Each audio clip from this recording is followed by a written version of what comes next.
Hello guys, good morning. कैसे हो आप सब? आपका एक बार फिर से स्वागत है आपके अपने चैनल आई विल पर, जिसमें कि हम कर रहे थे प्रीलिम्स डे की सीरीज। और आज हम जाते हैं अपने नेक्स्ट डे के करंट अफेयर्स के क्विज पर। आपको वीडियो अच्छी लगती है लाइक कर लेना, चैनल को सब्सक्राइब कर लेना, अपने फ्रेंड्स में शेयर कर देना। ठीक है, तो चलिए स्टार्ट करते हैं आज के फर्स्ट क्वेश्चन से। आज का फर्स्ट क्वेश्चन क्या बोलता है, हमें बताना है डिमेंशिया के बारे में। किसके बारे में? डिमेंशिया के बारे में। सबसे पहले डिमेंशिया एक स्पेसिफिक डिजीज है जो मेमोरी, थिंकिंग और सोशल एबिलिटीज को अफेक्ट करती है। तो आपको एक चीज़ पता होनी चाहिए, डिमेंशिया कोई स्पेसिफिक डिजीज नहीं है, ये बहुत सारी डिजीज का मिक्सचर मान लो। ठीक है, जो ब्रेन को अफेक्ट कर देती हैं ऐसी ऐसी चीज़ें। ठीक है, और most common type of dementia होती है अल्जाइमर डिजीज, जो नीचे लिख रखी है। ठीक है, तो ये कोई स्पेसिफिक टाइप की डिजीज नहीं है। डिमेंशिया मतलब एक बहुत ही वेग या जनरल टर्म दी गई है। ठीक है, तो फर्स्ट स्टेटमेंट बिल्कुल गलत है कि भाई डिमेंशिया एक स्पेसिफिक डिजीज है। सेकंड बोल रहे हैं अल्जाइमर डिजीज, जो मतलब इसी की मोस्ट कॉमन डिजीज है, is most common type of dementia and में contribute to 60 to 70% of cases. बिल्कुल, अगर डिमेंशिया होता है उसमें 60 to 70% केसेस में अल्जाइमर डिजीज के वो मिलते हैं। बिल्कुल सही है। थर्ड बोल रहे हैं dam clinic is a online memory screening clinic launched by WHO। देखो, बोल रहे हैं कि डैम क्लिनिक एक ऑनलाइन मेमोरी स्क्रीनिंग क्लिनिक है जो WHO ने लॉन्च किया। ये स्टेटमेंट बिल्कुल गलत है। क्यों? क्योंकि डिमेंशिया इंडिया अलायंस आपने सुनी होगी शायद, डिमेंशिया इंडिया अलायंस। ठीक है, डिमेंशिया इंडिया अलायंस एक बनी हुई है, ये नेशनल डिमेंशिया है ताकि सपोर्ट किया जा सके और ऑनलाइन मेमोरी स्क्रीनिंग को, जिसको बोलते हैं डैम क्लिनिक।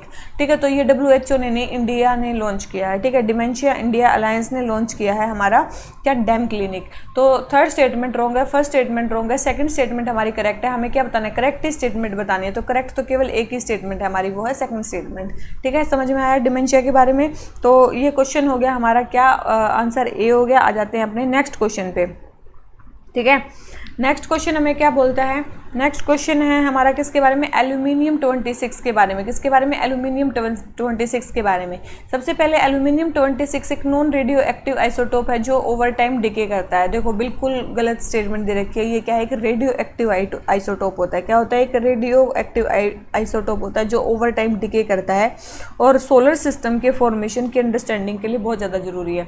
सेकंड बोल रहे हैं it played a significant role in heating small rocks in early solar system leading to formation of planet. अभी मैंने बताया सोलर सिस्टम के कैसे बना है उसके बारे में, बहुत इंपॉर्टेंट है इसके साथ स्टडी करना। तो ये स्टेटमेंट बिल्कुल सही है कि भाई ये सिग्निफिकेंट रोल प्ले करता है उसकी अंडरस्टैंडिंग में। तो सेकंड स्टेटमेंट सही है, फर्स्ट स्टेटमेंट रॉन्ग है। हमें बतानी है करेक्ट स्टेटमेंट। तो करेक्ट तो केवल और केवल सेकंड स्टेटमेंट है इसके बारे में। ठीक है, तो क्वेश्चन नंबर सेकंड हमारा आंसर हो गया सेकंड। आ जाते हैं थर्ड क्वेश्चन पे। थर्ड क्वेश्चन हमें है मालवीय मिशन के बारे में क्या स्टेटमेंट, क्या है करेक्ट है? कौन सी स्टेटमेंट सही है मालवीय मिशन के बारे में? तो ये क्या है आपको पता होना चाहिए। मालवीय मिशन क्या है? एक टीचर ट्रेनिंग प्रोग्राम है जो यूनिवर्सिटी ग्रांट कमीशन ने लॉन्च किया है। ठीक है, ये क्या है? मतलब UGC ने लॉन्च किया है। किसके साथ मिलके? मिनिस्ट्री ऑफ एजुकेशन के साथ मिलके। UGC ने मिनिस्ट्री ऑफ एजुकेशन के साथ मिलके एक मालवीय मिशन लॉन्च किया है जिसमें टीचर ट्रेनिंग प्रोवाइड की जाएगी टीचर्स को। ठीक है, ताकि उनकी जो कैपेसिटी है फैकल्टी मेंबर बनने की हायर एजुकेशनल इंस्टीट्यूशंस में वो ज़्यादा बढ़ सके। ठीक है, फ्यूचर रेडी करना है हमें टीचर्स को, ताकि इंडियन जो वैल्यूज़ हैं उसकी डीपर अंडरस्टैंडिंग उनको हो सके। तो question number third Malviya mission पता चल गया आपको। क्वेश्चन नंबर थर्ड आंसर हो गया ए। आ जाते हैं नेक्स्ट क्वेश्चन पे। नेक्स्ट है केन्या के बारे में। आप सभी को पता है केन्या कौन सी कंट्री है? केन्या एक ईस्ट अफ्रीका में कंट्री है जिसकी कोस्टलाइन इंडियन ओशन से मिलती है। बिल्कुल भाई, इंडियन ओशन से मिलती है, बिल्कुल सही स्टेटमेंट दे रखी है। सेकंड स्टेटमेंट बोल रहे हैं इसमें सवाना, ग्रेट रिफ्ट वैली और माउंटेन हाईलैंड ये सारी चीज़ें पाई जाती है। बिल्कुल पाई जाती हैं। और माउंट किलिमंजारो बोल रहे हैं वो केन्या में देखा जाता है। बिल्कुल भाई, माउंट किलिमंजारो भी वहाँ पे देखा जाता है। ठीक है, माउंट किलिमंजारो भी वहाँ पे देखा जाता है। तो तीनों ही स्टेटमेंट हमारी क्या है? करेक्ट है। ठीक है, तो फर्स्ट सेकंड एंड थर्ड तीनों स्टेटमेंट करेक्ट है। हमें करेक्ट ही बतानी है, तो आंसर हमारा क्या हो गया? सी। ठीक है, देखो गाइस, मेरे ख्याल से आपको ये दिख रही होगी स्क्रीन पे। ये क्या है? केन्या कंट्री है। ठीक है, लेक विक्टोरिया से भी सराउंड करती है। ये है हमारी केन्या। ठीक है, क्या क्या है इसमें? माउंट केन्या है। ठीक है, एक इम्पोर्टेंट नेशनल पार्क है जिसका नाम है एम्बोसेल नेशनल पार्क। ठीक है, एम्बोसेल नेशनल पार्क भी यहाँ पे है। ठीक है, ये इंडियन ओशन से भी सराउंड होती है। एक मोम्बासा पोर्ट, ठीक है, याद आपने नाम सुना होगा, मोम्बासा पोर्ट भी यहाँ पे है, ठीक है। इक्वेटर इससे पास होता है, लेक टर्नर रिवर यहाँ पे है, ठीक है, सॉरी टर्नर रिवर यहाँ पे है, ग्रेट रिफ्ट वैली यहाँ पे अभी आपको हम बता रहे थे, ठीक है। और एक लेक तुर्काना, आप ये याद रखना, लेक तुर्काना भी यहाँ पे है, ठीक है, लेक तुर्काना यहाँ पे। तो ये सारी चीज़ें ध्यान रखना, बहुत इंपॉर्टेंट है, इसीलिए मैं बता रही हूँ। 2 नेशनल पार्क बहुत फेमस है, एक तो हो गया एम्बोसल नेशनल पार्क, एक है मार्साबेट नेशनल पार्क। क्या है? एक मार्साबेट नेशनल पार्क है। 2 नेशनल पार्क भी यहाँ के इंपॉर्टेंट है, तो ये चीज़ ध्यान रखना, स्क्रीनशॉट ले लेना ताकि आपको याद रहे ये सारी चीज़ें। तो ये वाला क्वेश्चन हो जाता है हमारा कंप्लीट, ठीक है गाइस। तो हमारा ये वाला क्वेश्चन हो जाता है कंप्लीट, केन्या वाला। तो क्वेश्चन नंबर 4 हो गया कंप्लीट। आ जाते हैं अपने नेक्स्ट क्वेश्चन पे, 1 सेकेंड। नेक्स्ट क्वेश्चन है हमारा किसके बारे में? कॉन्स्टिट्यूशन ऑफ इंडिया के बारे में। सबसे पहले है constitution of India declares that Indian possesses freedom of speech but subject to interest of public order और sovereignty and integrity of India. बिल्कुल, ये बिल्कुल सही स्टेटमेंट दे रखी है हमें, कॉन्स्टिट्यूशन ऑफ इंडिया में बिल्कुल दिया गया freedom of speech and this, ठीक है। सेकंड बोल रहे हैं कि right to freedom of expression has been recognised as a human right in Universal Declaration of Human Right. बिल्कुल, इसी Universal Declaration of Human Right में भी एक ह्यूमन राइट बताया गया है, to freedom of expression। Third बोले इंडिया में fundamental rights can not be enforce against persons other than state and its instrumentalities. बोल रहे हैं इंडिया में फंडामेंटल राइट्स को इन्फोर्स नहीं किया जा सकता अगेंस्ट पर्सन जो स्टेट से अलग है। ये बोल रहे हैं कि फंडामेंटल राइट केवल स्टेट के अगेंस्ट और इनके अगेंस्ट है, नहीं, प्राइवेट पर्सनस के भी अगेंस्ट है, ठीक है। कुछ चीज़ें प्राइवेट पर्सनस के भी अगेंस्ट वो हो सकती हैं, तो ये स्टेटमेंट बिल्कुल गलत दे रखी है। तो थर्ड स्टेटमेंट रॉन्ग है, first and second statement correct है। हमें क्या बताना है? Correct statement. तो केवल 2 ही स्टेटमेंट हमारी करेक्ट है और थर्ड स्टेटमेंट हमारी क्या है? रॉन्ग है, ठीक है। तो ये क्वेश्चन हो जाता है हमारा कंप्लीट। आ जाते हैं अपने नेक्स्ट क्वेश्चन पे। नेक्स्ट क्वेश्चन है triple headed rock cut Shiva Mahesh Murti कहाँ पे मिलती है? ये महिषा मूर्ति हमें कहाँ पे मिलती है? तो याद रखना ये कहाँ पे मिलती है? एलिफेंटा के आइलैंड पे हमें ये मिलती है, ठीक है। अगर आपको फैक्ट्स याद है तो ही आप इस क्वेश्चन को कर पाओगे। तो ये कहाँ पे मिलती है? महिषा मूर्ति हमें एलिफेंटा के आइलैंड पे मिलती है। नेक्स्ट क्वेश्चन, नेक्स्ट हमें बताना है कि गजेंद्र मोक्षा एक पुराणिक लीजेंड है भागवत पुराण से। तो इस लीजेंड में इस लेजेंड को टेम्पल पैनल्स पे मेनली पेंट किया जाता है। तो ये सिम्बोलिकली क्या डिपिक्ट करता है?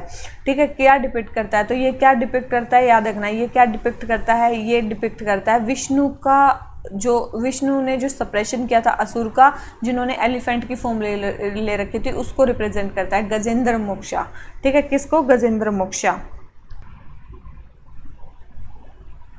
ठीक है। तो हमारा ये वाला क्वेश्चन हो जाता है कंप्लीट। आ जाते हैं अपने नेक्स्ट क्वेश्चन पे। अरे नेक्स्ट क्वेश्चन हमें क्या बोलता है? हमें बताना है किसके बारे में? पित्रादुरा के बारे में। पित्रादुरा के बारे में बताना है। सबसे पहले है इसमें सीरीज ऑफ लॉन्ग पिलर्स होते हैं जो डोम लाइक स्ट्रक्चर को सपोर्ट करते हैं। तो बिल्कुल गलत स्टेटमेंट हमें दे रखी है।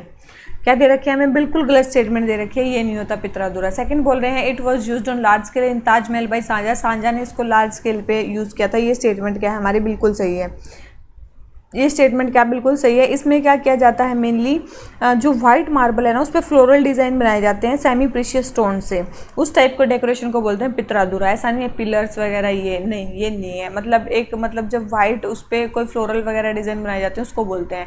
तो उन्होंने यहाँ यूज़ किया था। तो फर्स्ट स्टेटमेंट रॉन्ग है, सेकंड स्टेटमेंट करेक्ट है। हमें क्या बतानी है? गलत स्टेटमेंट बतानी है, इनकरेक्ट बतानी है। तो फर्स्ट स्टेटमेंट इनकरेक्ट है और सेकंड स्टेटमेंट हमारी क्या है? करेक्ट है, ठीक है। तो ये क्वेश्चन हो जाता है हमारा कंप्लीट। फिर से आ जाते हैं अपने नेक्स्ट क्वेश्चन पे।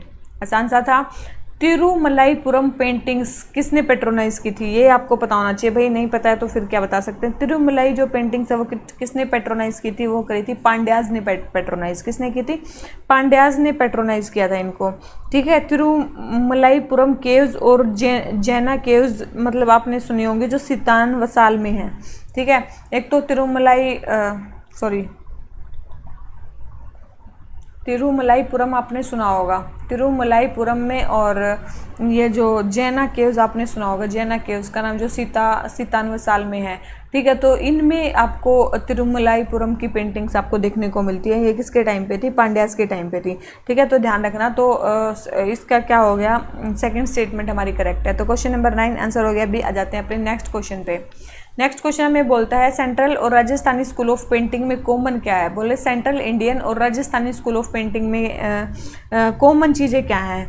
तो आप सारी चीज़ें पढ़ो, आपको पता चल जाएगा ये क्या है, इंडियन ट्रेडिशन में रूटेड है, ये इनके बीच में कॉमन है, ठीक है, ये इनके बीच में कॉमन है, देखो हाँ ठीक है, ये इनके बीच में कॉमन है। तो क्वेश्चन नंबर 10 हमारा आंसर हो गया ए। तो इसी नोट पे आज का हमारे जो टोटल 10 क्वेश्चन हो जाते हैं वो जाते हैं कंप्लीट। वीडियो अच्छी लगी हो लाइक कर लेना, चैनल को सब्सक्राइब कर लेना, अपने फ्रेंड्स में शेयर भी कर देना, और आपके 10 में से कितने मार्क्स आए उसको कमेंट बॉक्स में कमेंट कर देना, ठीक है गाइस। तो इसी नोट पे आज का लेक्चर खत्म करते हैं। Thank you very much, bye bye.